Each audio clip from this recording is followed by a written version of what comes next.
자, 세균맨 오셨습니다. 자, 바로 시작할게요. 총리님은 좀 마이크를 가깝게 대주시면 좋겠고요. 예. 저 막 가깝게 대시기 싫으시면 마이크 하나 협찬해 주시면 되고요. 이 마이크가 진짜 이거 19세기 거 같으네요. 일부러 약간 좀 클래식하게 한번 예. 출발하겠습니다. 정권 연장을 위한 싱크탱크 241회 방송 시작하겠습니다. 지금 제 앞에는 이상구 복지권 소사이어티 운영위원장이 나와 계십니다. 예, 안녕하십니까. 이상구입니다. 네, 오늘따라 얼굴이 굉장히 환해 보이십니다. 총리님 모시고 와니까 기분 좋아서 그렇습니다. 복지권 소사이어티 후원 이야기 먼저 하셔야 돼요. 대통령이 나오셔도 그 이야기 먼저 하셔야 돼요. 예, 알겠습니다. 복지권 소사이어티 한 달 10,000원씩만 후원해 주시기 바라겠습니다. 지금 정확하게 회원이 어느 정도 됩니까? 이거는 영업 비밀이긴 한데요. 대략. 그래도 한 1,000여 명 정도. 1,000여 명이요? 예, 해주고 계십니다. 10,000명도 안 되는 거예요? 저희가 15년이 넘었지 않습니까? 계속 이제 바뀌어 가시는 거죠. 야, 우리나라 국민들이 잘 살고 싶은 욕심이 없구나. 그 복지권 소사이어티를 후원 안 하고도 잘 살 수 있다고 생각하나 보죠? 우리 푸나님은 후원자시죠? 예. 02-3272-2353이고요. 오늘 게스트가 나오셨기 때문에 이 후원 이야기는 짧게 하고요. 자, 다음 소개해드리겠습니다. 더 이상의 무슨 수식어가 필요 없는 분이세요. 그렇죠. 대통령 빼고 다 해보신 분이라. 예. 정세균 전 국무총리님 나오셨습니다. 어서 오십시오. 네, 안녕하십니까. 반갑습니다. 그런데 사실은 모르는 사람이 별로 없을 것 같은 게 착각이에요. 제가 이게 조사를 해보니까 저를 모르는 젊은이들이 굉장히 많더라고요. 그래서 뭘 알아야지 지지를 할 거 아니에요. 그렇죠. 네, 근데 모르는 거예요. 그래서 이제 이름 석자까지 아는 사람이 젊은 세대는 한 60-70%? 잘한다. 네. 아니면 이름은 안다 이런 정도가. 그러니까 생각보다 그 지명도가 떨어지더라고요. 아, 그러시구나. 예. 세상에 정세균 총리를 모르시는 분도 있군요. 많습니다. 아주. 예. 코로나 시대에 최적화된 이름이잖아요. 그렇죠. 예. 근데 이제 세균은 세균인데, 그 바이러스는 가짜 세균이거든요. 예. 그렇죠. 진짜 세균이 아니에요. 저는 정세균 아닙니까? 진짜 세균이지. 그래서 바이러스는 정세균한테는 안 된다. 정세균이 바이러스 잡는다. 근데 총리님이 세균맨 캐릭터를 계속 밀어도 사람이 알아주지 않은 게 문제지 지금. 예. 세균맨 캐릭터 막 미는데 사람이 잘 몰라. 그렇게 미는 이유가 그거 아니에요. 청년들이 좀 알아달라고. 그렇습니다. 예. 아니 사실은 정세균 총리에 대해서는 그 김민석 의원이 새날 고정 패널이잖아요. 예. 지금 한 5년 넘게. 예. 맨날 하는 얘기가 그거였어요. 내가 정치에 입문할 때 동기가 입사 동기가 정세균 추미애 나다 이렇게 얘기를 하셔가지고. 예, 그렇죠. 네. 예. 그리고 저하고 6년 동안 재경위원회에서 같이 있었어요. 김민석 의원하고는. 그래서 아주 단짝이었죠. 그렇다고 하더라고요. 예, 아주 단짝이었어요. 그래서 이제 우리가 국정감사할 때도 예. 그냥 같이 팀 플레이를 했어요. 그러니까 이렇게 개별적으로 이렇게 경쟁하는 것이 아니고 그 당시 재경위의 4인방 4명이 한 팀이 돼가지고 서로 이렇게 그 분할해가지고 질문도 하고 또 미리 모여서 짜고 이래가지고 효율적으로 이제 이 공격도 하고 그랬죠.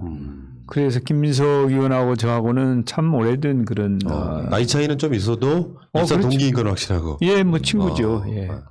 그래 말씀하신 것도 굉장히 좀 젊게 느껴지신데 그 다수 국민들은 이제 총리님에 대해서 또 원체 고위직 국회의장까지 다 하셨기 때문에 굉장히 원로로 생각하는데 그 김민석 의원님하고 같이 입사 동기라는 이야기 들으니까 또 느낌이 영 새로운데요. 그때는 김민석 의원은 20대였어요. 20대. 예.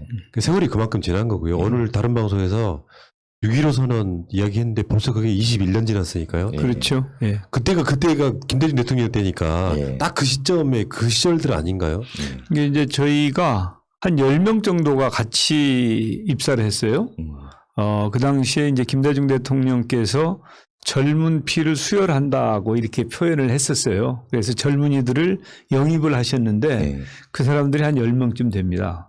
이게 이제 천신정을 비롯해가지고 김민석, 추미애, 정세균, 김한길, 정동채, 김영환 등 이런 사람들인데 유선호도 있었구나. 그 사람들이 상당히 오랫동안 민주당을 책임지는 역할을 했죠. 그래서 글쎄 이제 평가를 어떻게 받아야 될지 모르겠습니다만은 아무튼 이 집권당도 됐고 또 나름대로 국민들로부터 이 신뢰를 얻기도 했는데 그러나 이제 국민이 기대하는 정치를 과연 했느냐 하는 점에 대해서는 저희들은 이제 반성할 부분도 있고 성찰이 필요하다고 보죠. 네, 맞습니다. 그러니까 총리님이 국회의장 끝나고 총리로 가실 때 우리가 했던 이야기인데 사실 직급이 낮아지는 거잖아요. 국가서열 의전서열. 2위가 예. 의전서열 2위가 그보다 더 낮은 서열로 예. 가시는 거잖아요. 이게 이제 일종의 추미애 장관이 당대표 하던 분이 법무부 장관이랑 같이 가는 현상. 그러니까 예. 문재인 정부에 도움이 된다면 뭐든지 하겠다. 뭐 예. 그런 태도 아니셨나요? 그래서 예, 그렇죠. 칭찬 예. 엄청나게 했었는데 칭찬을 해주셨다니까 정말 감사할 일인데요. 근데 또 그거 가지고 시비를 거는 분들도 많이 계셨죠.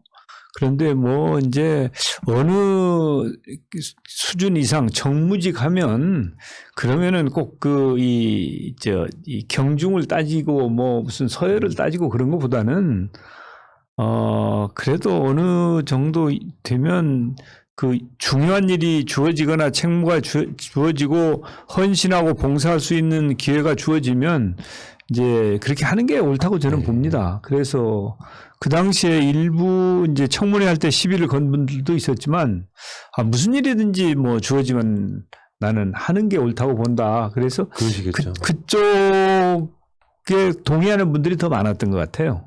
최근에 총리 그만두시고 이제 우리들 평가하는 그런 거죠. 민주당 내에 가장 발이 넓으신 분. 네. 실제로 보면은 우리 방송에 이렇게 왔다 갔다 하시는 정치인들 보면 정세균 총리 나쁘게 말하는 사람 한 명도 없어요. 그렇죠. 다 좋게 이야기. 그게 문제라니까요. 이게 이제 좀 공격을 받아야 네. 좀 내가 좀 편이 돼줘야 되겠다. 그래가지고 이제 좀 도와준다는 거예요. 네. 그런데 그래 그 사람 괜찮아 그러면 그냥 그걸 그냥 패스 한다는 거거든요. 항상 웃고 계시니까 네. 미스터 스마일. 네. 근데 제가 화날 때는 세게 화내죠. 네. 그렇죠. 예, 이제 제가 아마 혹시 아시는지 모르겠습니다만은 MB 대통령 초기에 제가 당 대표를 안 했습니까? 그렇죠. 그때 이제 우리가 소수당이었거든요. 제1야당이면서도. 네. 그런데 MB 악법을 엄청나게 밀어붙였잖아요. 그때 이제 제가 선두에서 싸운 거 아닙니까? 그때 우리 의원들도 그렇고 당직자들도 그렇고 정말 잘 싸운다. 그래가지고 똘똘 뭉쳐가지고 하나가 돼가지고 치열하게 싸웠죠, 그때. 그래서 이제 그때 그 모습을 기억하는 사람들은 정세균이 간단치 않다. 이렇게들 기억을 하고 있는데 근데 좀 지나면은 금방 잊어버리고 제 웃는 모습만 생각나는 모양이에요. 정세균 총리는 적이 없는 느낌이잖아요. 네. 아까 말씀드린 것처럼 같은 편에서도 싫어하는 사람이 없는. 네. 색깔이 아주 이렇게 자기색이 강한 사람들은 싫어하는 사람도 일부 있는 사람도 있거든요. 네. 그런 면에서 보면 뭐랄까 지금 현재 대통령이 돼도 전혀 그 손색이 없는 경력과 컨텐츠와 아젠다의 소유자이시긴 한데 네. 대선 이제 준비하고 계시는 이 과정을 이렇게 지켜보면서 단점이 하나도 없는데 뜨지 못하는 굉장히 특이한 케이스에 네. 가깝습니다. 오히려 단점이 없다는 것이 단점이 아닐까 싶은데. 근데 지금 그 이상구 운영위원장이 정세균 총리랑 인연이 있으시죠, 옛날부터? 그럼요. 제가 김대중 대통령 모시고 새천민주당에 있을 때 그때 이제 초선 의원이시면서 제2정주위원장님으로 오셨었죠. 경제정책을 총괄하는 그런 막중한 일을 맡으셨는데 보통 그거 재선 이상 돼야지 하는 자리인데 그때 바로 오셔가지고 아주 역할을 잘 하셨고 아마 그때 IMF 극복하는데도 총리님께서 역할을 하신 걸로 제가 기억하고 있고요. 또 그 다음에 제가 노무현 대통령 모시고 청와대 정책실에 있을 때도 그때 마침 또 열린우리당의 당의장을 하시지 않습니까? 그렇죠. 예. 그래서 이제 제가 또 당의 도움을 받아서 이 노무현 대통령의 어떤 개혁 정책을 당에서 서포트하고 지원하는 그런 입법이라든지 예산이라든지 이런 역할을 하셨던 걸 기억하고 특히 제가 이제 아주 인상이 깊었던 것은 우리 고정 패널 중에 한 분이시던 이상희 교수가 이제 의학 분업이 시끄러워지니까 책임지고 이제 물러나서 제주도로 자천을 귀향을 가게 되셨는데 그때 정말 따뜻하게 챙겨주시더라고요. 그래서 제가 그걸 보고서 평생에 저분은 보답을 꼭 한번 해야 되겠구나라는 생각을 하게 되는데 그런 은혜를 받은 분들이 주변에 굉장히 많더라는 거죠. 나는 우리만 그런 줄 알았더니 우리뿐만 아니고 여러분들이 그런 이야기를 하신 거 보고서 참 마음이 따뜻한 분이시구나. 그래서 총리님 옆에는 사람들이 많은구나 이런 생각을 했는데요. 그런 개인적인 인연 때문에 오늘 모신 게 아니고 제가 오늘 모신 거는 우리 복지국가 소사이티가 만들어진 지가 이제 15년째 된 2007년도 만들어졌는데 우리는 우리가 이걸 처음으로 복지국가를 대한민국에 제안한 줄 알았거든요. 그런데 총리님께서 99년도에 낸 이 책에 여기 이미 복지국가를 대한민국의 그 미래당하고 주장을 해놓으신 거예요. 그래서 이걸 보고서 우리가 이제 좀 놀랍기도 하고 어떻게 이렇게 성견지명이 있었을까? 그리고 우리가 결국 총리님의 손바닥에서 놀았구나 이런 생각도 하게 되었고 부처님이시네요. 그러니까요. 그래서 뭐 그런 것뿐만 아니고 그 다음에 또 얼마 전에 이제 우리 김대중 대통령 생가를 사절을 김대중 박물관으로 이제 전환하는 개막식에 어제 갔다 오셨는데요. 대중경제론의 맥을 이어가지고 분수경제론 책을 쓰셨는데 이게 지금 문재인 정부의 소득주도 성장의 원조인 거예요. 야, 콘텐츠 풍부하시구나. 그러니까 저는 초선 시절에 이런 책을 쓴 걸 보고 그때부터 그러면 대권 꿈을 꾸고 계시나 싶을 정도로 이게 그냥 한두 분야가 아니고 전 국정의 전 분야를 망라하고 있는 다 계획이 있으셨구나 20년 전부터. 그런 걸 보고서 꼭 한번 모시고 우리가 대선 주자 릴레이 인터뷰할 때 제일 첫 번째로 모시고 이야기를 한번 들어봐야 되겠다라는 생각을 하게 됐습니다. 그러니까 제가 봤을 때는 정세균 전 총리님께서는 진짜 호감이에요. 그냥 매체로만 봐도 굉장히 호감인 사람. 이 호감을 이제 뭔가 이렇게 강력한 지지율로 정말 좀 끌어보셔야 될 건데. 네. 근데 이제 저는 이제 그 얘기부터 한번 풀어볼게요. 이낙연 총리가 그만두고 네. 소위 말하면 더 경력이 있으신 분이 이제 왔어요. 당대표도 하시고 네. 뭐 국회의장도 하셨던 분이 총리로 왔어요. 근데 시작하자마자 대구에 내려가셔가지고 거기서 하셨잖아요. 그렇죠. 왜 그러셨어요? 근데 그때는? 그때는 심각했죠. 원래 이제 제가 총리로 갈 때는 두 가지 생각을 가지고 갔어요. 첫째는 하여튼 경제를 좀 살려야 되겠다. 항상 경제 어렵다고 그러잖아요. 그때도 사실은 어려웠죠. 그리고 국민 통합에 좀 기여를 했으면 좋겠다. 너무 우리한테도 그냥 심하게 하고 야당이 그러고 하니까 뭐 여야가 경쟁하고 싸울 때는 싸우지만 또 힘을 합칠 때는 합쳐야 되는데 이 국민들이 너무 갈등하고 분열하는 것을 어떻게 좀 통합하는 데 기여할 수 없을까 해서 갔는데 가자마자 6일 만에 코로나가 공격을 해온 거예요. 6일 만에. 그러니까 사실은 저는 이제 이상희 교수님하고 제3정조위원장을 하면서 의학분업을 같이 추진했어요. 저하고. 그리고 그때 보건의료 쪽에 같이 일을 했었죠. 그렇습니다. 뭐 환경 또 노동 교육까지 그러긴 했는데 이제 그래도 보건이나 의료에 대해서는 저는 잘 모르는 사람이죠. 뭐 경제 좀 안다고 하는 경제통이라고 하지 않습니까? 그런데 이제 이게 코로나가 와서 제가 담당 국장으로 오시라고 그래가지고 사스나 메르스 때 어떻게 했냐 이렇게 알아봤어요. 그랬더니 그냥 금방 지나갔더라고요. 사스 메르스 생각나시잖아요. 네. 그래서 코로나도 그렇게 지나가겠거니 했는데 한 달쯤 지나니까 신천지 사태가 생긴 거예요. 그렇죠. 그래서 제가 대구에 내려갔어요. 둘러보러 어떤가 하고 그 당시에 우한이라고 하는 데는 아주 심각한 상황이었죠. 대구에 가서 보니까 이거 큰일 났네. 이거 잘못하면 한국의 우한이 되게 생겼네. 그러면 이거 우리나라가 어떻게 되지? 그렇지 않아도 과거에 우리가 세월호 사태나 이런 문제가 생겼을 때 국가가 제 역할을 했느냐에 대해서 국민들의 의구심이 많았던 거 아닙니까? 그래서 국가는 항상 국민의 생명과 재산을 지키고 이런 이 역병 같은 것으로부터도 지켜야 될 책임이 있어요. 원래 감염병 예방법에 그렇게 돼 있습니다. 법적으로. 그래서 이거 큰일 났구나. 이걸 어떻게 할까 하고 와서 제가 대통령께 전화를 드렸어요. 큰일 났습니다. 아무래도 제가 대구에 내려가서 진두지휘를 해야 될 것 같습니다. 그렇지 않으면 진압이 어려울지도 모르겠습니다. 그랬더니 대통령께서 뭐라고 그러시냐면 아니 가는 것은 쉬운데 그 나오는 게 문제가 아닙니까? 그래도 일을 해야 될 텐데 거기 가서 묶이면 어떻게 합니까?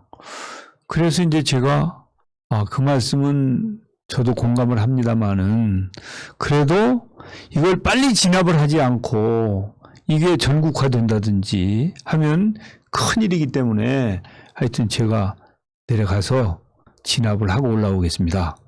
그랬더니 뭐 알았다고 그럼 가보라고 그러시면서 굉장히 걱정을 하시더라고요. 그때 얼마나 계셨던 거예요? 3주 있었죠. 정말 그러니까 지금까지 노란 잠바 입고 그 매일 회의 주재하시고 심지어는 뭐 국무회의도 내려올라 해갖고 그쪽에서 하고 막 이렇게 했지 않습니까? 그런데 이제 국민들이 잘 모르시는 게 하나 있어요. 우리 정부의 화상회의 시스템이 아주 잘 돼 있습니다. 그래서 대구시청에서 국무회의 주재가 가능한 거예요. 다른 장관이 다 내려간 게 아니었구만. 전혀 안 내려오고 저 혼자 거기서. 그러니까 이제 국무회의를 청와대에서 대통령께서 한번 주재하시고 정부 종합청사에서 총리가 한번 주재하고 돌아가면서 하시잖아요. 이렇게 이제 한 번씩 돌아가는데 국민들께서는 대구에서 혹은 전주에서 부산에서 총리가 그 시청이나 도청에서 국무회의를 주재할 수 있을 정도로 화상 시스템이 잘 돼 있다는 걸 잘 모르세요. 그런데 청와대나 종합청사에서 주재하는 것처럼 각 시도에서도 회의 주재가 가능해요. 그러니까 총리님이 현장에 있으면서 하니까 일단 뭐 각 부처의 협조는 물론이고 그렇죠. 또 중앙정부와 지방정부 간의 조율 이런 것도 막 제대로 되는 것 같더라고요. 이게 사실은 K방역이라는 것이 그냥 된 게 아니에요. 우선은 이제 공직자들이 특히 그 지방 공직자들이 굉장히 열심히 하고 자원봉사자들하고 또 의료진 노력하고 한 게 기본이지만은 정부 차원에서 보면 매일 중앙정부와 지방정부도 시도지사뿐만 아니라 시장 군수까지 매일 아침에 연결이 돼가지고 어디에서 무슨 일이 일어났는지 그 자리에서 보고를 받고 중대본부장인 제가 거기서 결정을 해줍니다. 이렇게 합시다, 저렇게 합시다. 그야말로 이제 세월호 때 없었던 컨트롤 타워가 현장에 있었던 거죠. 그러니까 G7에서 나왔다는 얘기가 그거잖아요. 그렇죠. 각 총리나 대통령들이 막 칭찬했다고 하는 바로 그 시스템인 거잖아요. 그래서 이제 그런 화상회의 시스템이 굉장히 주요했다. 그것 보면 사실은 소통이라고 하는 게 얼마나 중요한가를 우리가 이제 느낄 수 있는 부분이죠.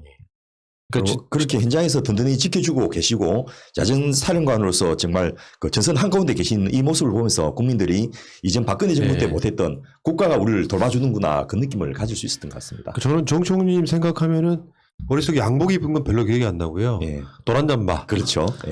원래 노란색이 안전이란 뜻이고요. 그러니까 우리가 세월호 노란 리본도 그렇지만 강아지들 왜 무는 강아지들 있잖아요. 거기다가 노란 리본 하나 달아주면 만지지 말라는 뜻이에요. 안전이라는 뜻이고 안전. 노란색이 그런 의미고. 그 안전한 놀이. 정세균 총리님. 근데 문제는 이제 가장 그 방역에 최적화되어 있는 분이잖아요. 임기 내내 그것만 하시다가 나오신 느낌이라서. 코로나 언제 끝나요? 걱정하지 마십시오.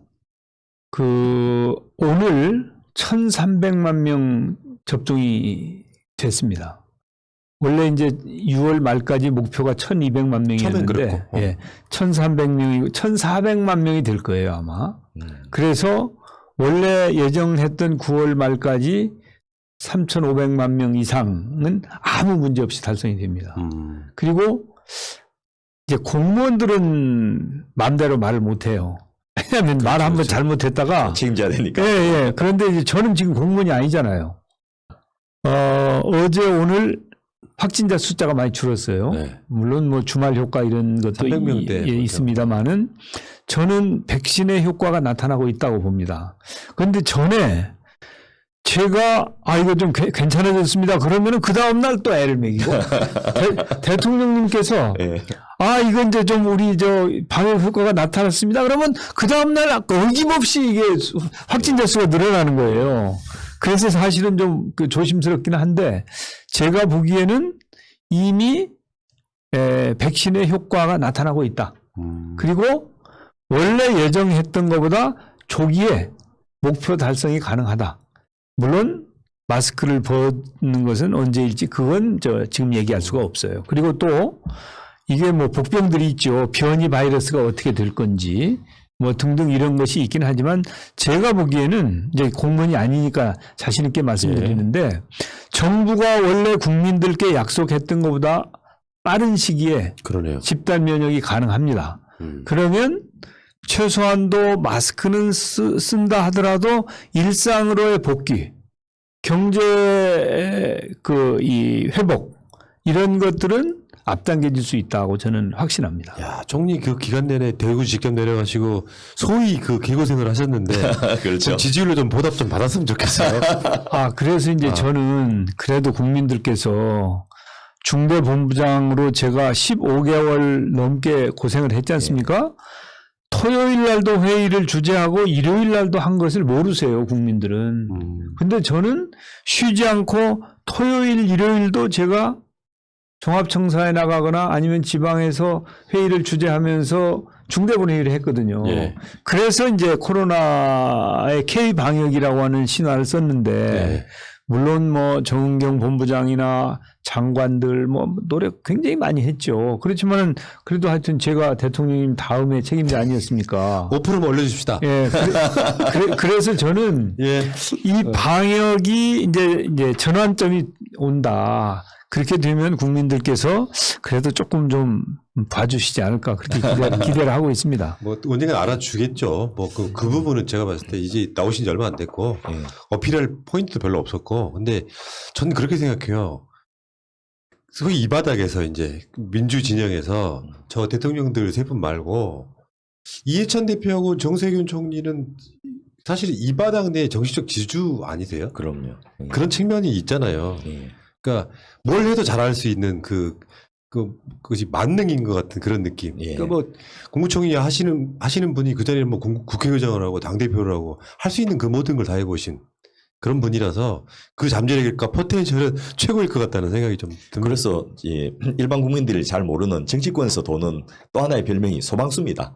불만 나면 투입돼갖고 끄라고 시키니까 왜 나는 굳은 일만 맡아서 하냐 막 이런 불만이 나올 만도 한데 하여튼 당이 위기 상황일 때 또 국가가 어려울 때 항상 투입되는 그런 역할을 하신 거 보면서 DJ께서 그 IMF 극복을 위해서 영입을 하셨는데 그때부터 계속 그런 생활이 거의 뭐 20년 이상 반복이 되는 것 같습니다. 그렇지 않습니까? 제가 굉장히 행운하죠. 행운입니까? 예, 이제 김대중 대통령께서 저를 쓰셨잖아요. 예. 그래가지고 영입해가지고 이제 국회에 갈 수 있도록 해주셨잖아요. 예. 노무현 대통령께서 저를 장관에 임명을 하셨어요. 그리고 전당대회를 하는데 편을 들어주셨어요. 그래가지고 당대표 된 거 아닙니까? 그 다음에 세 번째 대통령인 문재인 대통령께서 저를 총리로 기용을 해주신 거 아니에요. 세 분의 대통령께서 인정한 유일한 사람이 접니다. 좀 제가 좀 자화자찬격이 되어서 송구하지만 충분히 그러실만 자격이 예. 있죠. 다른 분을 제가 찾아봤어요. 눈을 씻고 봐도 저같이 세 분 대통령이 중용한 사람은 저 한 명밖에 없어요. 그러니까 그게 굉장한 행운이죠. 그러니까 이따가 뭐 이야기 다시 나오겠습니다만 어떤 이쪽의 복지 아젠다라든지 이런 것들에 대해서도 탄탄하게 준비가 되신 분이기 때문에 예. 자, 근데 그 질문 하나만 더 드려도 되죠. 그러니까 전국민 재난지원금이요. 예. 그때 한번 처음 받았을 때 국민들 엄청 감동했거든요. 국가가 그러셨죠. 예. 우리를 이렇게 지켜주고 있구나. 예. 이번에도 한 번 더 나온다는 얘기가 있는데 어떻게 보십니까? 원래 그 대통령님과도 그런 말씀을 나누고 나왔죠, 제가. 이 백신 접종이 어느 정도 잘 이루어지고 방역이 성과를 내서 이제 경제 활력을 되찾아야 된다고 할 때가 되면 그때는 전 국민 재난지원금을 한번 주는 게 좋을 것 같습니다. 경제를 위해서. 그렇습니다. 예. 경제를 활성화하기 위해서. 그래서 이제 그렇게 하는 게 좋겠다고 말씀을 올렸고 대통령께서도 말이 된다. 그래서 사실은 그런 생각을 가지고 있는 거죠, 지금. 그게 요즘에 이제 그런 얘기들이 나오기 시작했는데 아마도 그게 이제 추석하고도 이렇게 맞물릴 수도 있고 일단은 하여튼 백신 접종을 기회가 되면 자기 차례가 되면 국민들이 다 거기에 응해 주셔야 돼요. 그래서 정부는 백신 준비가 다 돼 있으니까 백신 접종이 제때 제대로 이루어지면 그때는 이제 경제를 활성화해야 되거든요. 그래서 소위 말하는 V자 반등이 돼야 된단 말이죠. V자 반등. 예, 그래서 작년에 역성장을 했지 않습니까? 마이너스 1% 성장을 했어요. 그러니까 원래 1%, 2% 성장해도 굉장히 힘든데 역성장을 했으니 작년에 국민들이 얼마나 힘드셨겠습니까? 그러니까 역성장한 것을 커버하고 금년분까지 성장을 하려면 4% 이상 성장을 해야 된단 말이죠. 그러면 그 중에서 1% 까도 3%밖에 안 되는 것이고요. 작년에 플러스 1%로 봤다 그러면 금년에 2%밖에 안 되는 거거든. 4% 하더라도. 그러니까 이 V자 반등이 가능하도록 경제 성장을 위한 마중물 역할을 정부가 해주는 게 좋다. 그러면 이제 거기에 대해서 어떤 분들은 이렇게 말씀을 하세요. 아니 그 빚내서 그렇게 써도 되냐? 그런데 그것은 하나만 알고 둘은 모르는 거예요. 이제 만약에 우리 자영업자나 소상공인들이 문을 닫는다 다. 그러면 그분들은 내년에 고용도 못하고 자기도 실업자 되고 세금도 못 내지 않습니까? 그러니까 자영업자나 소상공인들이 현상 유지를 하건 하여튼 좀 나아지건 간에 살아남아 있어야 되는 거예요. 살아남아 있을 수 있도록 정부가 지금은 도와주고 그 다음에 그분들이 살아남아 있으면 내년에는 그분들이 고용도 하고 세금도 낼 수 있게 해야 된단 말이죠. 맞습니다. 예. 예. 그게 그래서 마중물인 것이거든요. 총리님, 근데 기재부는 왜 그래요? 근데 이제 기재부는 기재부가 저 같은 생각을 하면 안 돼요. 기재부는 생각하면 안 된다. 그렇지. 곳간 지킬 국리를 해야 돼. 기재부는. 그러면 이제 이 중기부, 산업부 이런 데서 또 복지부 이런 데서 기재부에다 대고 돈 내놔. 예? 그러면 기재부는 못 내놓는다. 저기는 내놔라. 그러면은 총리가 중재를 해가지고 이제 기재부를 눌러야 될 때는 눌러주고 또 이쪽이 너무 과도하게 할 때는 그쪽을 좀 조정해주고 이래서 그런 일을 근데 하라고 있는 거거든요. 너무 짜니까 예를 들어서 우리가 지금 국채 발행 비율이 코로나 시기에 한국이 많은 게 아니잖아요. 그럼요.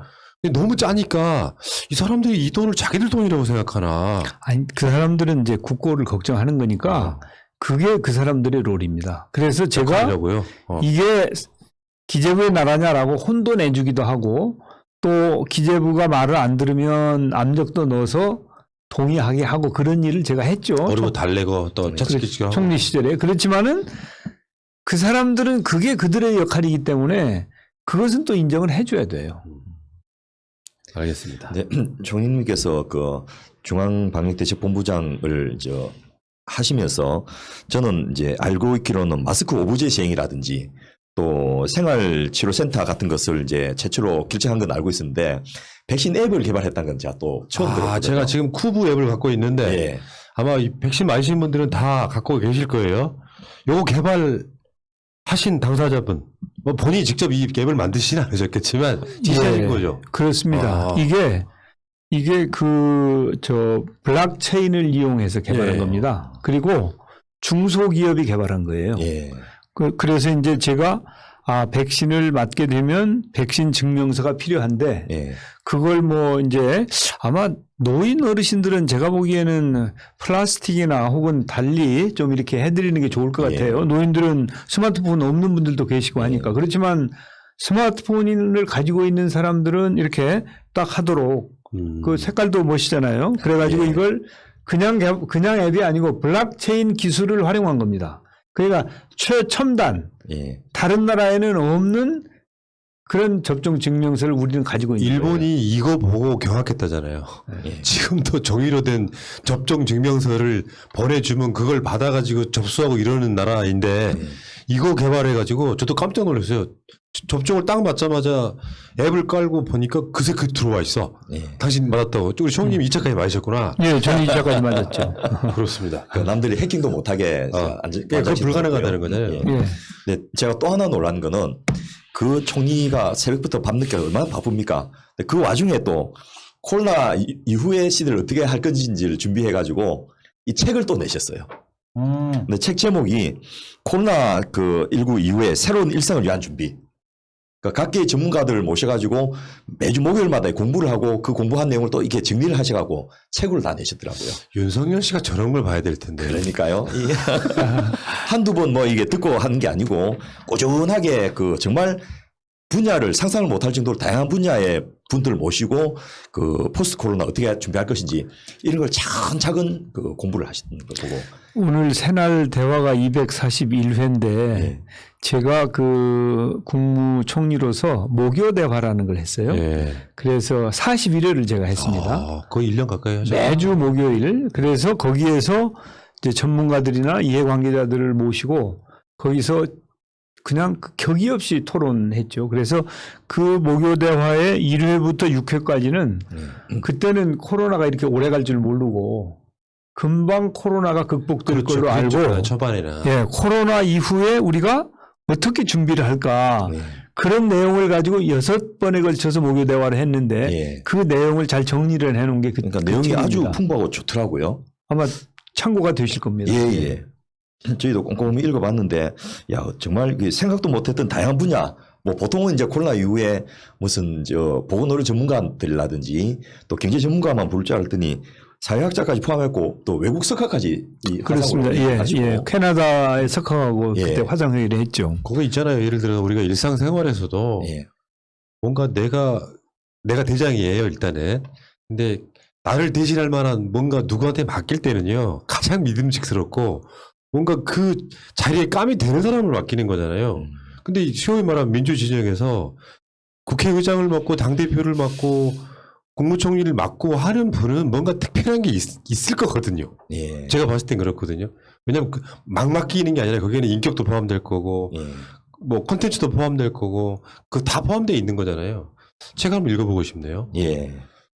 자, 근데 그런 질문 하나 드릴게요. 제가 말씀드린 것처럼 이제 뭔가 안 해본 게 없고 다 해보시고 항상 그렇게 발탁이 되고 특별한 이유라도 있으실 거라고 본인이 어떻게 생각하시는 거예요? 제가 제 입으로 얘기하기는 좀 명구스럽긴 합니다만은. 아니요, 지금은 잘하는 시간이 왔어요. 예. 예. 저는 이 일을 맡으면 항상 성과를 내는 사람입니다. 그리고 시키는 일만 하는 것이 아니고 내가 무엇을 해야 되는지 찾아서 열심히 하는 사람이었거든요. 그래서 이제 아까 제가 제 자랑을 좀 했지 않습니까? 세 분 대통령님들이 저를 중용했다고. 그런데 만약에 제가 어떤 자리에 올라서 그 일을 하면서 성과를 못 냈다. 그러면 어떻게 되겠습니까? 그러면 그 다음에는 이제 안 쓸 거 아니겠습니까? 그런데 항상 성과를 낼 수 있었다. 제가 이제 이 의원으로서 그 입법 활동 같은 것은 국민기초생활보장법이라든지 뭐 이런 것들을 이제 제가 이제 이 입법을 했죠. 그리고 또 원내대표로서 그 노무현 대통령 시절에 제가 원내대표를 했는데 그때 행정수도특별법이라든지 정부조직법이라든지 또 부당하게 그 당시 이 야당들이 장관들을 해임 건의를 여러 번 했어요. 그런 것들을 이제 제대로 물리쳤다든지 뭐 그런 성과를 냈고요. 그래서 제가 이제 또 산업자원부 장관을 제가 했지 않습니까? 예. 지금도 아마 산업자원부 공직자들한테 누가 잘했냐고 하면은 제 1번으로 거론되는 사람이라고 저는 이제 알고 있거든요. 그러니까 이 일을 맡기면 성과를 내고 또 최선을 다해서 책임 정치를 했다. 뭐 그런 그러시네요. 자부심을 가지고 있죠. 그러니까 어떻게 안 해본 게 없어요. 보세요. 국회의원은 5선 하셨나요? 육선 했죠. 6선 하셨고 원내대표도 하셨죠. 다음에 당대표도 하셨죠. 장관도 하셨죠. 국회의장 하셨죠. 국무총리 하셨죠. 어차피 대법원장은 법관이 아니니까 목욕 한다고 치고 딱 한 자리만 남은 거네요. 야, 대단하시다 진짜. 아니 이런 스펙 우리나라에 없죠. 예. 그런데 정말 그 우리 회사에서도 일 시킬 때 가장 바쁜 사람한테 일 시키라고 하지 않습니까? 바쁜 사람한테 일 시키면 시간이 없으면 못하지 않냐 하지만은 그 사람이 바쁜 것은 그만큼 일을 잘하기 때문에 그 일이 몰리는 거다. 이렇게 하면서 아마 그 정세균 총리님을 두고 한 말이 아닌가 싶습니다. 제가 그랬어요. 군대에 있을 때. 글 잘 쓴다고 뭐 와서 쓰라 그러고 말 잘한다고 방송하라 그러고 나는 훈련도 받아야 되는데 예. 근데 다 잘했거든요.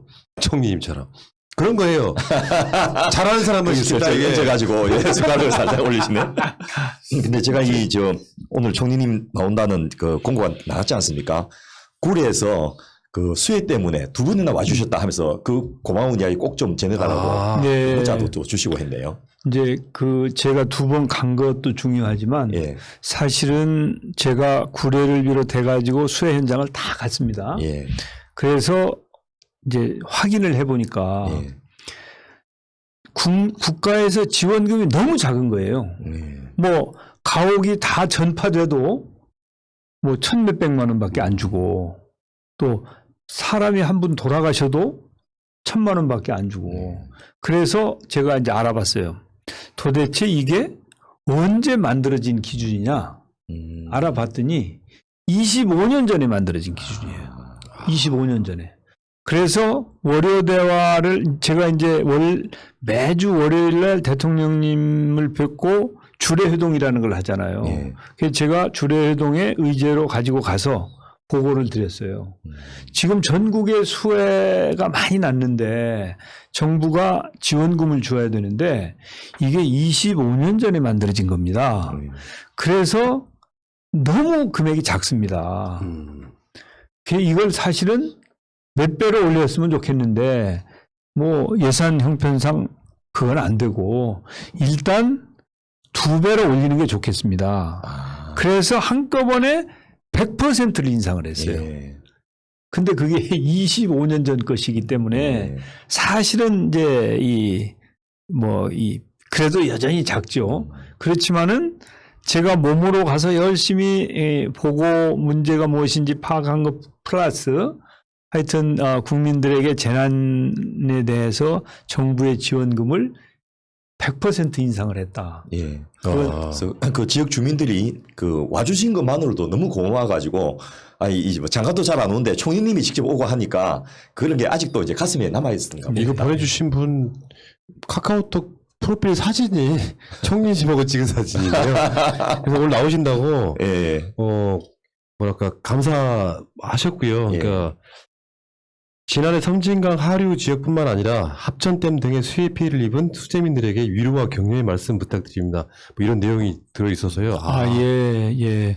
아마 그때 수해를 입은 분들 중에 이제 이 수자원 공사가 제대로 그 업무 집행을 하지 못해서 피해를 본 분들이 계세요. 예. 그래서 그분들에 대해서는 이제 전문가들이 조사를 해서 책임이 있으면 거기에 대해서 보상을 하건 배상을 하건 하고 그렇지 않으면 어떻게 하자라고 하는 게 있었는데 아직까지도 그게 아마 완결이 안 됐을 가능성이 많습니다. 그래서 물론 이제 공기업의 책임을 묻는 일은 그냥 근거 없이 할 수는 없기 때문에 충분한 근거를 만들기 위해서 시간이 소요되고 있을 텐데 실질적으로 피해를 보신 국민들로서는 굉장히 답답하실 일이에요. 그래서 그 점에 대해서 위로의 말씀을 드리고 싶고 아무튼 순리대로 만약에 귀책 사유가 있으면 당연히 수자원공사에서 책임질 일은 책임질 것이기 때문에 조금 인내심을 가지고 좀 기다려 주십시오. 이렇게 위로의 말씀을 드리고 싶습니다. 광화문 촛불 때 국민들이 이게 나라냐라고 항의하면서 촛불을 들었는데 총리님을 통해서 이게 나라구나를 좀 느끼게 하는 그런 역할을 하시기 아닌가 싶습니다. 저는 이런 측면이 있어요. 문재인 정부 초반에 되게 잘 나갈 때 예. 지지율도 막 많이 높을 때랑 다르게 정세균 총리는 가장 어려울 때 총리하면서 굳은 일. 사실 그 대구 내려가서 3주 이렇게 있는다는 게 그렇죠. 그것이 굳은 일이잖아요. 그러니까 그런 역할에 대한 뭔가 국민적 보답은 좀 있었으면 좋겠다 이런 생각이 좀 들고 이 집 날리셔죠 뭐. 말하지 않으면 몰라요. 예, 맞습니다. 아, 그래도 오늘 이렇게 그 푸나님이 제가 좀 제 얘기를 좀 할 수 있도록 그 자락을 깔아주셔서 그거 잘 고맙습니다. 그거 전문입니다 제가. 예, 근데 뭐 어디 가서 갑자기 제가 예. 뭐 그런 얘기 할 수도 없잖아요. 또 이쪽 분들의 품성이 자기 자랑 못해요. 되게 보면은 남이 해주면 고개 끄덕끄덕 말죠. 근데 지금 그 문재인 정부의 이 여러 가지 아젠다들 중에 저 소득주도 성장 있잖아요. 예. 이게 아까도 그 말씀 비슷하게 하셨는데 낙수 효과 없다. 지금은 낙수 효과 없다. 그래서 그거를 분수경제란 말을 처음으로 가져오신 분이 총리님이세요? 예. 그게 소득주도 성장이잖아요. 분수 그럼요. 효과. 예, 그 놀라운데요? 제가 2011년에 예. 분수경제론이라고 하는 책을 냈습니다. 2011년에요? 예, 2011년에. 예, 사실은 이제 그걸 제가 왜 냈냐면 2012년에 대선에 한번 좀 나갈 준비를 하면서 사실은 그 이전부터 쭉 준비를 한 그 경제론이죠. 저의 경제론이죠. 제가 명색이 이쪽 진영의 그 경제통이라고 돼 있었기 때문에 분수경제론과 질 좋은 성장론 그리고 항아리형 경제 이론 뭐 이렇게 한 3개 정도가 제 브랜드가 있어요. 그런데 이제 분수경제론이라는 게 경제 성장의 원천이 중소기업이나 소상공인들 그러니까 밑에서 분수처럼 위로 올라가서 넓게 퍼진다. 그래서 이제 이 성장의 원천은 소상공인들이나 자영업자나 중소기업이고 분배가 잘 이루어져서 복지사회로 가야 된다. 이제 그런 취지의 따뜻한 경제론이 분수경제론이에요. 그런데 제가 이 문재인 대통령께서 당 대표를 하실 때 이 유능한 경제정당위원회라는 걸 만들었어요. 그래서 대통령께서 저에게 당신이 좀 유능한 경제정당위원회를 맡아서 우리가 집권했을 때 어떻게 할 것인지 정책 개발을 좀 해달라. 그러면서 강철규 옛날 공정거래위원장님 하신 분하고 같이 공동위원장을 제가 맡게 되었어요. 그래서 이제 거기에서 이제 입안한 것이 소득주도 성장입니다. 그런데 이제 사실은 그 소득주도만 있는 게 아니고 공정경제하고 혁신경제, 소득주도 이렇게 세 개 그렇습니다. 공정경제, 혁신경제, 소득주도 성장. 요 세 개인데 이걸 요것만 따서 언론들이 공정경제하고 혁신은 빼고 묻어버리고 그래서 이제 이게 왜곡된 거예요. 그런데 그 소득주도 성장과 궤를 같이 하는 것이 제가 주창한 분수경제론. 분수효과라는 말이 저의 분수경제론에서 나온 말입니다. 그전에는 없던 말입니다. 근데 이게 보니까 김대중 대통령의 대중경제론을 맥을 이어가지고 이 문재인 정부의 소득주도 성장으로 연계하는 그 중간 역할을 이 분수경제론이 하셨더라고요. 그러면 혹시나 우리 총리님이 대통령이 되시면 소득주도 성장의 정책이 크게 바뀌지는 않겠네요? 그렇습니다. 예, 저는 그게 옳다고 생각하는 사람이고 그 대신 이제 소득주도 성장만 하는 게 아니고 혁신경제, 공정경제 이게 같이 가야 되는 겁니다. 그래서 이 정부가 추진해오던 정책 중에 미진한 부분 뭐 예를 들어서 검찰개혁이라든지 언론개혁이라든지 또 경제개혁이라든지 이런 부분을 승계할 수 있는 사람이 저죠. 그러네요. 예. 그대로 승계할 수 있는 분. 그렇습니다. 예. 아이고. 자, 다음에 결국엔 아까 경제를 위한 무슨 위원회 만드시고 그랬다. 유능한 경제정당위원회. 그러니까 지금 그 보궐선거 패배의 원인은 여러 가지가 있을 수 있겠는데 제 생각에는 민주당이 유능하지 못했기 때문이라고 생각하거든요. 그러니까 예. 의석도 많이 몰아줬는데 뭔가 가시적으로 보이는 성과를 못 내니까 그런 게 있잖아요. 사랑이 깊어지면 나중에 미움이 되잖아요. 예. 그 관계가 아니었나 싶어서 결국에는 지금 소위 말하면 민생. 네. 국민이 먹고 사니 지금 제일 중요해진 시대 아닙니까? 지금 뭐 어떤 아젠다나 구호로만 내는 것들이 아니라서 구체적인 방법이 있으세요? 국민들 다는 만족 못 시키더라도 최대한 만족시키는 방법? 방법이 있죠. 예. 일단은 경제를 활성화시켜야 돼요. 그래서 아까 제가 V자 반등이 이루어져야 네. 된다고 말씀드렸지 않습니까? 바닥 치고 바로 올라가는 거죠. 그렇습니다. 예. 그래서 그래야 일자리가 생기는 거거든요. 사실은 우리가 복지를 이렇게 실행을 해서 분배를 하는 것도 뭔가 분배할 수 있는 게 있어야 되는 거 아닙니까? 사실은 그리고 국민들께서는 그냥 이렇게 이 정부로부터 시혜적으로 받는 소득, 그걸 이전 소득이라고 하지 않습니까? 이전 소득보다는 근로 소득을 더 선호하세요. 맞죠. 예. 일해가지고 일자리에서 보람도 느끼면서 그것은 지속 가능성이 있는 거 아닙니까? 우리 방송에서 지금까지 매주 해서 지금 240일에 했던 내용 중에 제일 중요하게 다뤘던 게 복지의 가장 첫 번째는 뭘 나눠주는 게 아니라 좋은 일자리 만드는 그렇습니다. 거예요. 예. 그래서 그 일자리가 만들어지려면 사실은 이제 우리가 정부에서 만드는 것도 있죠. 그것은 우선 급하니까 정부에서라도 일자리를 만들어서 이 위기를 극복하게 해드리는 것이지 그 일자리가 지속 가능한 건 아니거든요. 물론 뭐 이제 공기업이나 이런 데서 일자리를 좀 늘리는 거야 지속 가능한 것이지만 무슨 뭐 어르신들 일자리라든지 청년 일자리라든지 이렇게 단기 일자리 만드는 것은 급한 거 메우는 것이고 실제로는 이제 기업들이 경제가 활성화돼 가지고 거기서 일자리가 만들어져야 그게 지속 가능하면서 좋은 일자리 혹은 괜찮은 일자리가 되는 것이거든요.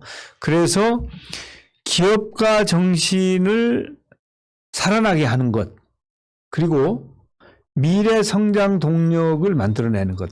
4차 산업혁명 시대에 우리가 어떤 산업을 어떻게 만들어갈 것이냐. 예를 들어서 자동차도 지금까지는 내연기관 자동차지만은 앞으로는 이제 전기차나 수소차처럼 미래차가 나와야 될 거 아니겠습니까?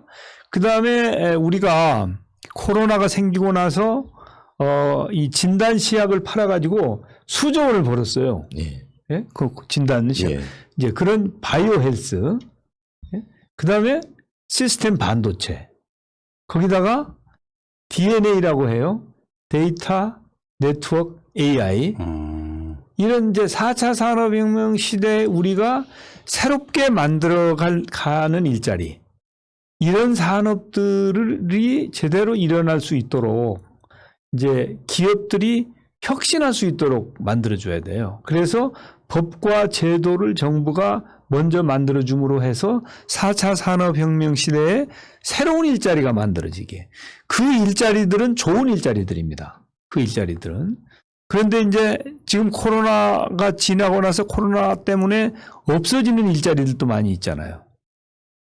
그렇죠. 주로 이제 직업들 많아졌죠. 그렇죠. 그런가 하면 또 새로 생기는 일자리도 있고. 그래서 일자리를 어떻게 만들고 기업이 활력을 찾도록 할 거냐. 그러기 위해서 정부가 필요하면 R&D 지원도 하고 또 뭐 예산 지원도 이제 마중물 역할을 할 수는 있죠. 그렇지만은 장기적으로는 기업들이 스스로의 역량을 통해서 기업가 정신을 발휘해서 새로운 시대에 필요한 그런 산업들이 일어나게 하는 것.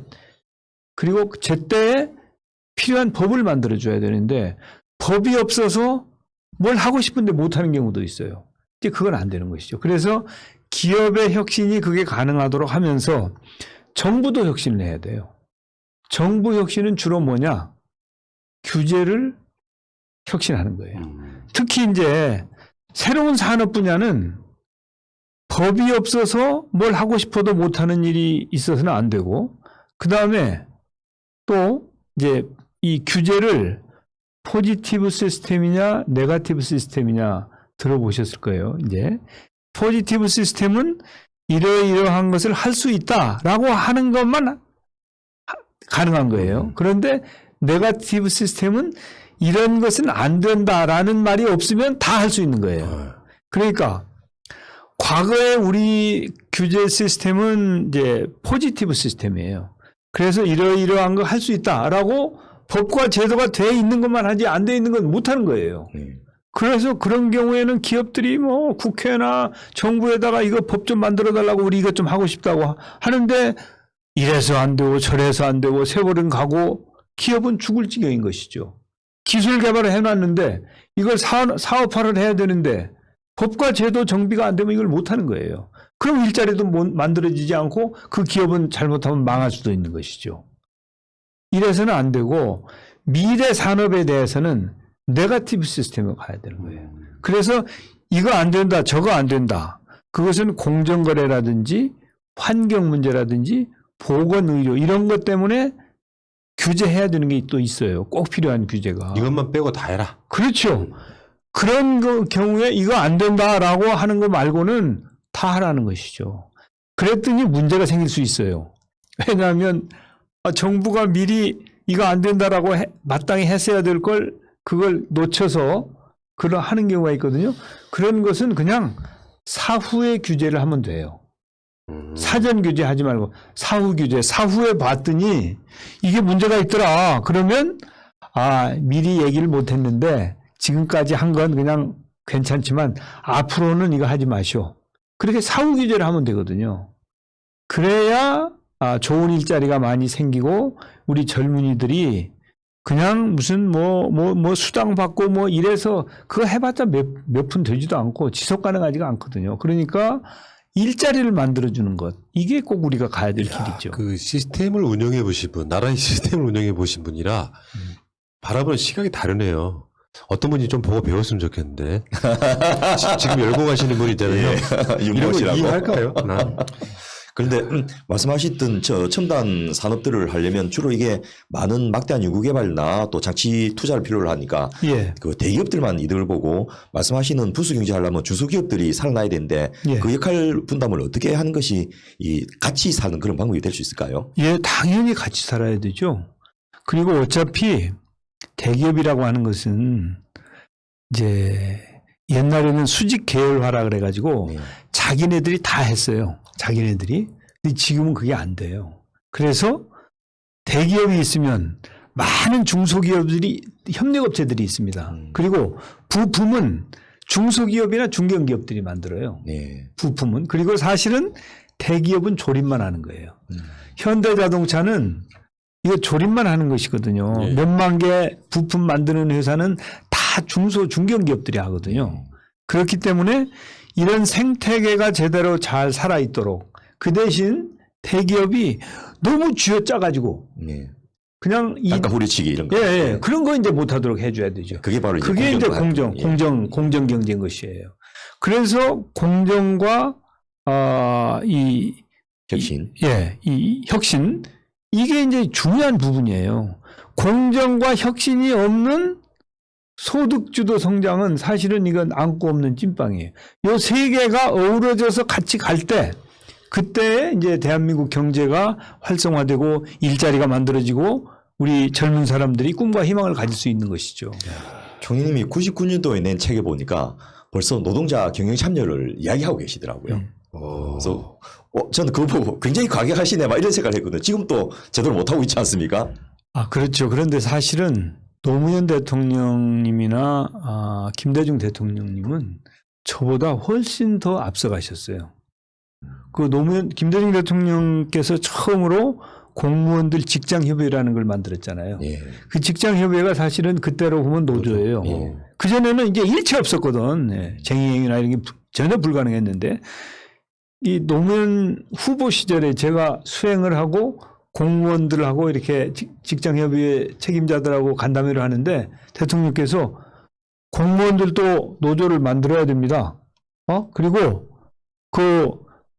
이제 이 헌법에서 금지하고 있는 거 단체 행동권 이런 것도 사실은 공무원들도 가져야 됩니다. 그래가지고 제가 그냥 깜짝 놀라 혼비백산했다니까요. 그런 정도로 노무현 대통령이나 김대중 대통령 앞서가셨어요. 그게 OECD 가입 조건 아니었어요, 원래? ILO. 그렇죠. 예. 그리고 우리 문재인 대통령님도 노조의 노동자들의 권한이나 이런 부분에 대해서 굉장히 전향적이십니다. 굉장히. 근데 그 표현을 이제 노무현 대통령님 같이 하시지는 않지만 이제 철학 자체는 확고하게 노동 존중 사회에 대한 철학을 가지고 계시죠. 총리님한테 제가 아픈 질문 하나 드릴게요. 예. 그러니까 평상시 지론도 그렇고 살아오신 삶의 궤적도 그렇고 굉장히 개혁적이고 진보적이잖아요. 근데 왜 기성 시스템이 들어가면 왜 기성세대로 보이는지 난 그게 궁금해졌어요. 문득. 그러니까 제가 부모님을 잘못 만나가지고 외모를 보면 이제 보석으로 생겼다 말씀하시는 거예요? 그런 거 아닌가 모르겠어요. 그리고 사실은 제가 이거 유머시죠? 진작 이야기하시는 거 아니죠? 제가 어릴 때 이제 고생도 많이 했는데 그렇게 생각하는 분 아무도 없어요. 그리고 제가 원래 이념 이제 정책 좌표가 중도 진보거든요. 중도 진보. 그런데 이제 그 진보는 잘 생각을 안 해주는 것 같아요. 그런데 이제 저를 잘 들여다보면 예를 들어서 집단소송제를 제가 도입했거든요. 증권 분야의 집단소송제를 제가 민주당의 정책위 의장을 하면서 그것도 야당 시절이 아니고 여당 시절에 2003년인가 2004년쯤 될 겁니다.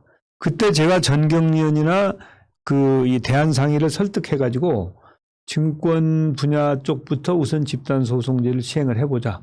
그래서 문제가 없으면 다른 분야로 확산을 하고 문제가 있으면은 확산 안 하면 될 거 아니냐.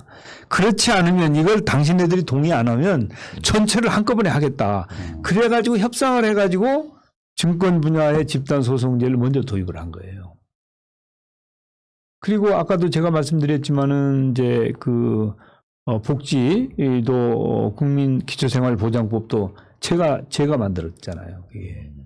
그리고 노사정위원회에서 이 노동자들하고 협상하고 또 사실은 지금은 이제 좀 마음에 안 들기는 하는데 전교조 법도 제가 만들었죠. 그러니까 이게 질문을 조금 이해 잘못하신 것 같아요. 질문 세개 복선이 깔려 있는 이야기인데 예를 들어서 대선이라고 하는 건 실제로 얼마나 바뀔지는 모르는 상태에서 국민들은 늘 5년에 한 번씩 기대를 갖는단 말이에요. 문재인 대통령은 너무 잘하셨지만 부족하게 잘 안 된 부분이 있잖아요. 요거를 다음 대통령을 확 바꿔주면 좋겠다라는 기대치가 없는 상태다 보니까 정치인들 사이 변별력이 떨어지는 거예요. 그런 차원에서 정세균 총리는 개혁적이고 굉장히 진보적인 사람처럼 보이는데 정세균이 대통령이 되면 뭔가 세상이 달라질 거란 기대가 안 생기는 그 부분을 여쭤본 거예요, 사실은. 예. 근데 어떻게 답하실래요? 이제 좀 달라지죠. 왜냐하면 저는 경제통 아닙니까? 경제통. 예, 우리 진영에서 경제를 아는 그리고 제가 아까 잘난 체를 한번 했지 않습니까? 예. 분수경제론, 질 좋은 성장론, 또 항아리형 경제론 그렇게 자신의 경제 이론을 3갈래씩이나 가지고 있는 사람이 없죠. 그러니까 제가 선택이 되면 아마 경제가 활성화될 것입니다. 경제가. 총리님은 캐릭터가요 김대중 대통령과 되게 겹쳐요. 예, 그렇죠. 두루 어떤 박사스러운 그 전문 지식 해안 이런 게 보이는데 그런 지점에서는 여기 있잖아요. 그러니까 문재인 대통령의 좋은 점 다 받고 미진했던 부분은 내가 확 바꿔버릴게 요 느낌을 주셔야 돼요. 그래야 많은 청년들이 정세균 할 거 아니에요. 그런데 이번에 그렇죠. 출마 선언을 처음으로 하시면서 생애 씨앗 통장 정책을 제안했어서 1억 원씩 주겠다 이렇게 해버려가지고 깜짝 놀랐어요. 근데 사실 알고 보니까 이게 1억 원이 그렇게 많은 돈이 아니더만요. 예, 그걸 지금 당장 이렇게 주는 게 아니고 20년 동안 아이가 나면 20살이 되었을 때 미래 씨앗 통장을 준다. 그리고 그것은 이제 상속 증여세를 재원으로 해서 그걸 이제 불려가지고 해보자. 그래서 이제 어떤 청년은 부모로부터 상속을 받기도 하지만 어떤 청년은 아무것도 없이 맨 땅에서 시작해야 되잖아요. 그래서 그런 청년들에게도 좀 디딤돌을 좀 놓아주자. 그런 차원에서 제가 미래 씨앗 통장을 만들어 주자. 이게 이제 그 역사적으로 유래가 있는 게 노벨 경제학상을 수상한 토마 피케티가 유럽에서는 평균 소득 60%인 1억 6천만 원 주자 이렇게 했거든요. 근데 이제 환율 환산해가지고 아마 한국에서는 1억 원 정도로 상정하신 것 같은데 생각보다 또 돈이 얼마나 들어요, 들어가더라고요. 그게? 대략. 그게 이제 재원 1년에 20년 후에 네. 한 25조 정도 들어요. 지금 하시겠다고 하셔야죠. 1년에 1조 5천억씩 이렇게 나가면 되는 거죠. 예. 예, 아니, 김두관 의원이 저번에 나왔을 때 기본 자산제 뭐 이렇게 이야기할 때에도 보면 그게 시행을 당장이 아니고요. 한참 프로 이야기하니까 와닿지가 않잖아요. 그래서 제가 이제 그런 지적을 받았어요. 아니, 20년 후에 준다고 그러면 누가 그걸 지지를 하겠냐. 그런데 젊은이들 중에 그러면 내가 애를 낳아도 되겠네? 애 낳는 문제 때문에 내 이야기가 아니라 우리 아이들 문제. 예, 그렇죠. 그렇게 생각하는 젊은이들이 있더라고요. 그렇지만은 또 다른 한편으로는 아니 그러면 내년에 난 사람부터 주면 금년에 난 사람은 어떻게 하냐? 예. 그러네. 금년 12월 31일 난 사람은 어떻게 하냐? 그래서 그 부분에 대해서는 제가 정책을 개발하고 있습니다. 지금 어떻게 할 건가? 형평성의 문제이기 때문에 좀 까세요. 예를 들면 1억 다 주는 게 아니라 한 500만 원 깎고 이렇게 해가지고. 그리고 이제 그 제도하고 예. 세트로 나가는 게 있어요. 예. 그게 이제 국민 능력 개발 지원금 제도라는 예. 건데 이것은 이제 지방대학 소멸하고 같이 이제 두 가지를 양수 겸장으로 개발한 정책인데 국민 1인당 평생 한 2천만 원 정도의 한도를 주어가지고 그 한도를 가지고 대학에 가서 직업교육을 받든지 뭐 등록금을 내든지 다시 교육을 받을 수 있도록. 그렇죠. 예. 이제 4차 산업혁명 시대에는 대학에서 한 번 배운 거 가지고 죽을 때까지 그렇죠. 못 먹고 살아요. 또 재교육을 받아야 돼요. 그런데 재교육을 못 받으면 그러면은 일자리를 놓칠 거 아니겠습니까? 그래서 국민은 재교육을 받을 수 있고 또 지금 지방대학에 학생이 없어가지고 문을 닫아야 됩니다. 지금. 그래서 대학은 가르칠 학생이 생기고 이래서 이 이중적인 목표를 가지고 국민 능력 개발 제도를 좀 만들어 보자 해서 그거하고 요거하고 같이 세트로 제가 지금 정책 특히나 우리나라 고용의 25%를 넘는 이 자영업자들이 지금 코로나 때문에 급속하게 몰락하고 있는데 오히려 그런 것들을 이제 경제 구조의 변화의 기회로 쓰려면 방금 말씀하셨던 그런 교육을 다시 시켜서 그만둔 자영업자들이 새로운 고부가치 노동자를 만들 수 있도록 하는 그런 역할을 국가가 좀 지원을 해야 될 게 아닌가. 말매의 기적 같은 게 다 그런 맥락이잖아요. 그렇습니다. 예. 그러면은 총리님께 진짜 질문이요. 이거 민감한 질문인데요. 답 잘하셨대요. 저처럼 장유유서 논란에 휩싸이면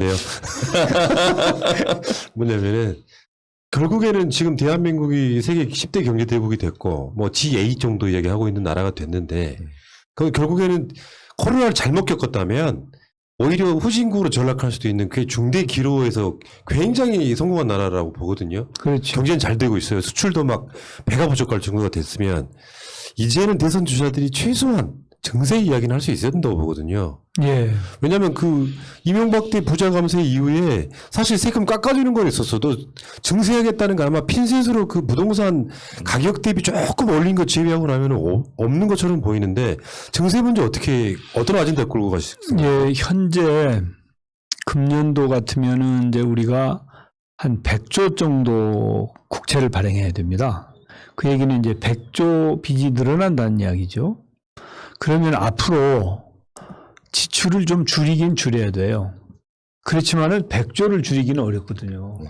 558조를 쓰는데 100조를 국채를 발행한단 말이죠. 그러니까 앞으로 씀씀이도 좀 줄이지만 이제 국세 수입도 늘리는 연구를 하지 않으면 안 돼요. 예. 그래서 그런 부분에 대해서 솔직하게 국민들께 이런 부분은 좀 증세가 불가피합니다라고 양해를 구하고 국민들과 함께 고민하고 소통을 통해서 국민들의 동의를 받는 노력을 하면서 증세에 대한 논의를 시작해야 될 때가 됐죠. 그러니까 증세 이야기는 사실은 기득권에게는 가장 민감한 이야기고 특히 많이 가진 사람들이 부담스러워할 이야기여서 이걸 아예 안 꺼내는 방식으로 어떤 경우에는 임기 내내 증세 이야기는 못하는 방식. 그걸 일종의 고양이 목에 방울 달기 같은 느낌이 분명히 있지 않습니까?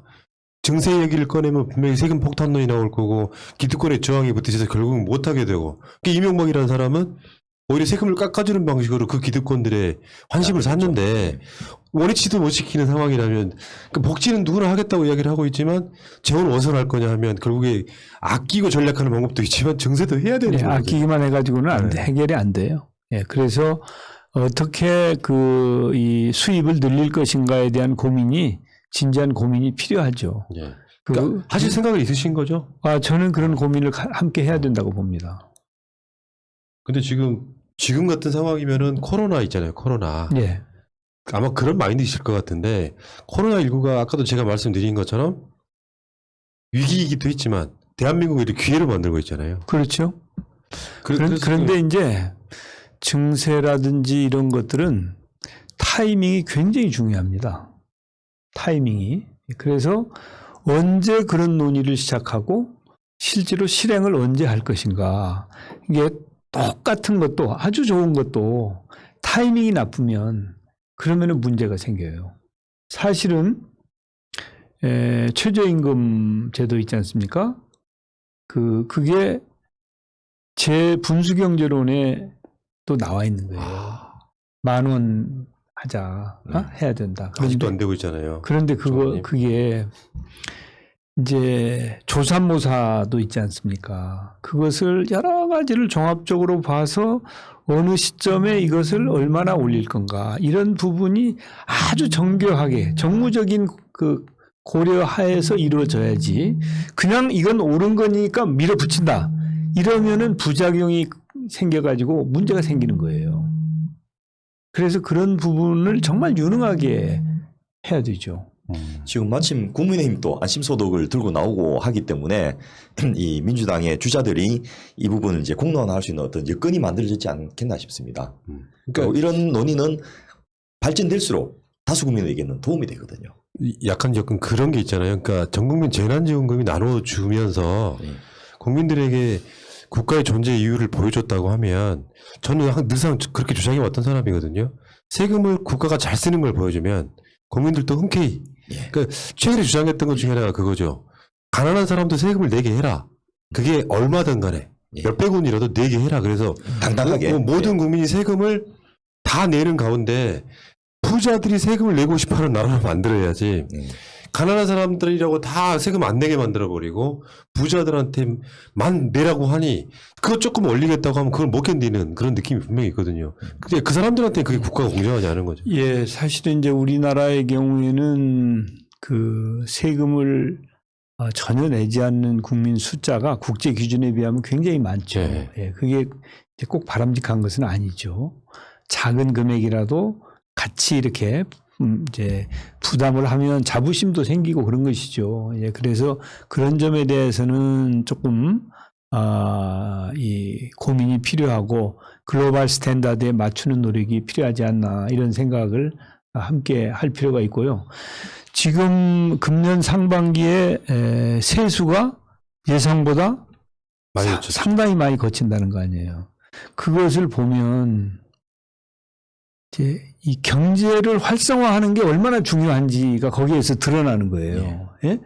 경제가 활성화가 되면 사실은 세수가 상당히 막 늘어나는 거예요. 그런데 이게 경제가 안 돌아가면 뭐 아무리 세율이 높아도 소용이 없는 것이니까 경제 활성화가 될 수 있도록 기업가 정신을 살리고 또 이 혁신을 하고 이런 걸 하는 토대 위에서 꼭 필요하면 증세도 논의를 해야 되죠. 그렇죠. 네. 자, 방역 정리. 예. 정석이라면 지금 우리 평생 이제 뭐 여러 가지 업적이랄까 그런 게 있지만 방역으로 기억이 남을 것 같아요. 당분간 오랜 시간 동안은. 아까 제가 소위란 표현 써가면서 개고생이라는 표현 썼잖아요. 그런 것들이 국민들한테 이렇게 인정을 받아서 참 일 안정감 있게 잘하네. 묵묵하게 표시 안 나게. 그런 평가를 받으실 것 같고 또 그런 측면도 있는 거잖아요. 방역만 잘한 게 아니라 방역과 관련해서 대한민국 경제를 책임지는 역할도 사실은 총리의 어떤 그 역량이 좀 많이 반영됐다고 보거든요.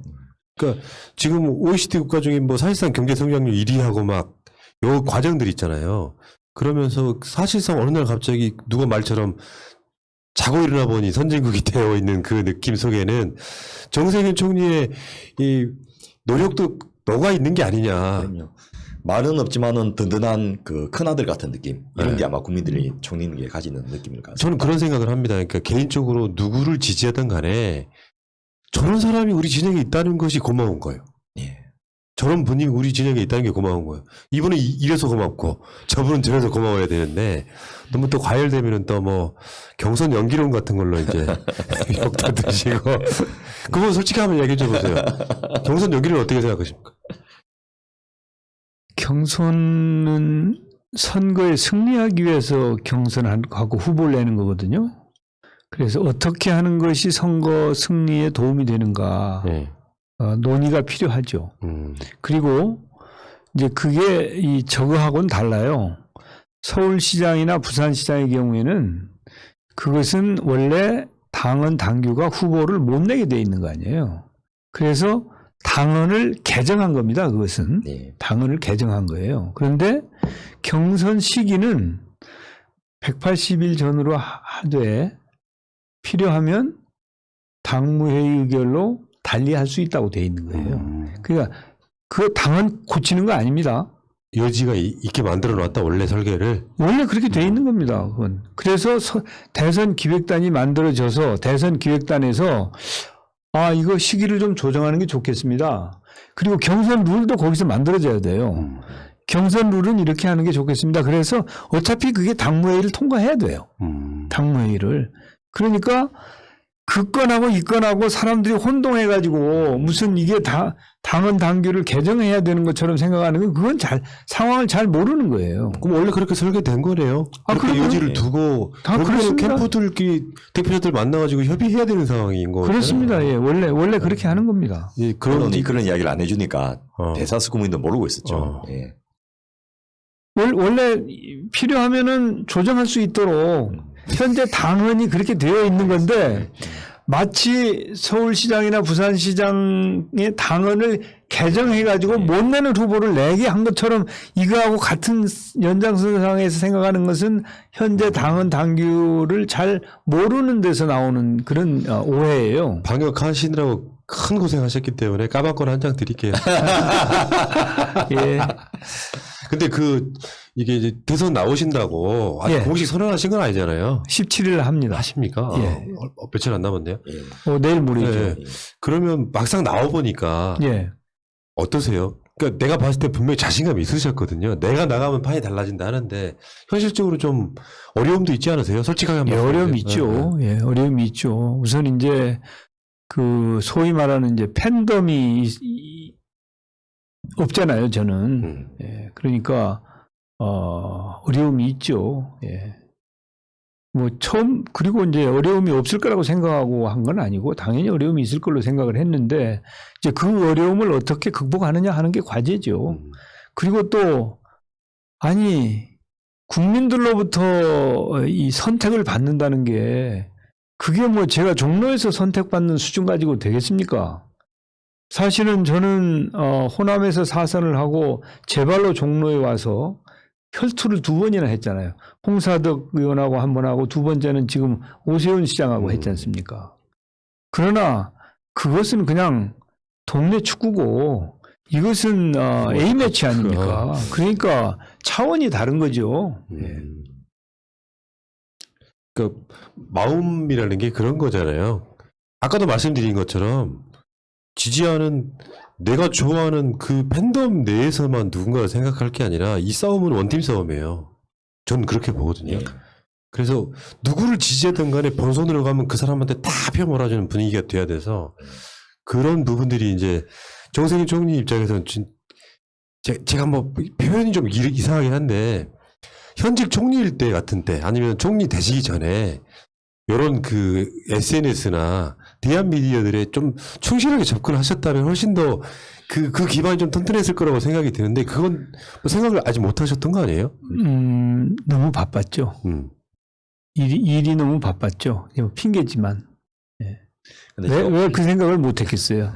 제가 그래도 정치를 얼마를 했는데, 그리고 트렌드가 어떻게 되고, 또 저는 김대중 대선기획단에서도 일을 했고, 노무현 대선기획단의 정책실장을 했고, 이제 문재인 대통령 때는 이 당 대표 때 유능한 경제정당위원을 했지만, 직접 선거 때는 제가 그 국회의장을 했지 않습니까? 네. 그래서 대통령이 선거하셨을 때 국회의장으로서 제가 국회 공직자들을 다 동원해서 정책 현안이 무엇이고 어떤 문제들을 감당해야 되는지를 제가 다 미리 정리를 해가지고 그걸 대통령께 드렸죠. 예.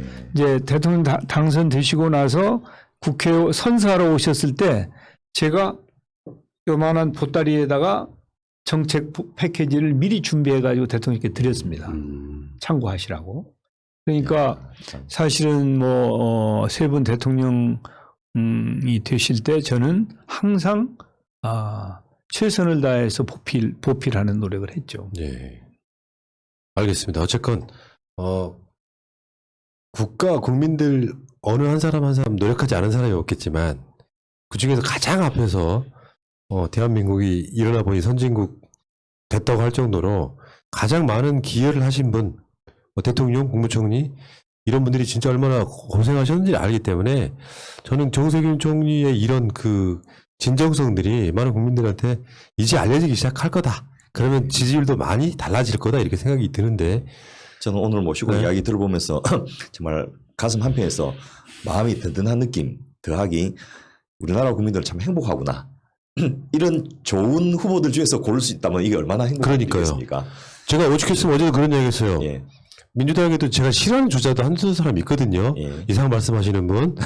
근데 그 사람들마저도 저쪽에 그 검사하시던 분 있잖아요. 그분에 비하면 다 훌륭한 분들이세요. 근데 하물며 아까 말한 그러니까 하시는 걸 보니까 이런 걸 그런 사람들이 알 수 있을까 싶은 거예요. 예. 그 검사하셨던 분 있잖아요. 그 마인드 못 갖추는 거거든요. 요런 것을 가지신 분이 국정 운영하는 이 노련하게 하는 이런 거 한번 보고 싶다 이런 생각도 한번 들고요. 형님 마지막으로 이 카메라 보시면서 예. 못하신 이야기 한번 해주세요. 예, 우리 새날의 시청자 여러분들께서, 지난, 이렇게 촛불 집회 때, 많은 역할을 해주셨다는 것을 잘 알고 있습니다. 사실 그때 저는 이제 국회에서 의사봉을 잡고 박근혜 대통령 탄핵을 의결했었습니다. 그때 우리 의석수로 보면 사실은 234명의 찬성표를 이끌어내기 어려운 상황이었죠. 그렇지만은 시민 여러분들이 광화문 광장에서 그리고 부산에서 대구에서 전주에서 광주에서 이렇게 힘을 실어 주셨기 때문에 국회가 그런 결정을 할 수 있었고 그것을 토대로 해서 헌재가 바른 결정을 할 수 있었다고 생각합니다. 그 당시에 여러분들께서 이렇게 이 국가를 위해서 그리고 우리 대한민국의 미래를 위해서 애써주신 것에 대해서 항상 감사하게 생각을 하고 있습니다. 깨어있는 시민이 우리 대한민국의 민주주의를 지켰고 또 앞으로의 우리 대한민국을 지켜주실 것이라고 믿습니다. 시청자 여러분들, 우리 푸나님이나 우리 이상구 대표님과 함께 앞으로도 새날이 더 크게 발전하고 우리 국가나 국민 여러분께 기여하기를 진심으로 기대하겠습니다. 예. 함께 해주셔서 고맙습니다. 야, 새로운 버전의 총리님 훈한 말씀 듣는 느낌이에요. 아유. 좋아요. 나쁘지 예, 않아요. 좋습니다. 인정받은 느낌? 예. 자, 정세균 전 총리님과 함께한 오늘 뭐 정책을 알아본다고 했는데 시간이 짧고요. 이분을 제대로 연구하려면은 최소한 며칠은 방송해야 되지 않을까 싶은데 한 시간으로 대충 퉁치려니까 너무 죄송하다는 말씀드리고 자, 정권 연장을 위한 싱크탱크 241회 방송은 역대급 스펙 이 스펙은 따라갈 사람이 대한민국에 없습니다. 정세균 전 국무총리 인터뷰였습니다. 마치겠습니다. 고맙습니다. 감사합니다. 감사합니다.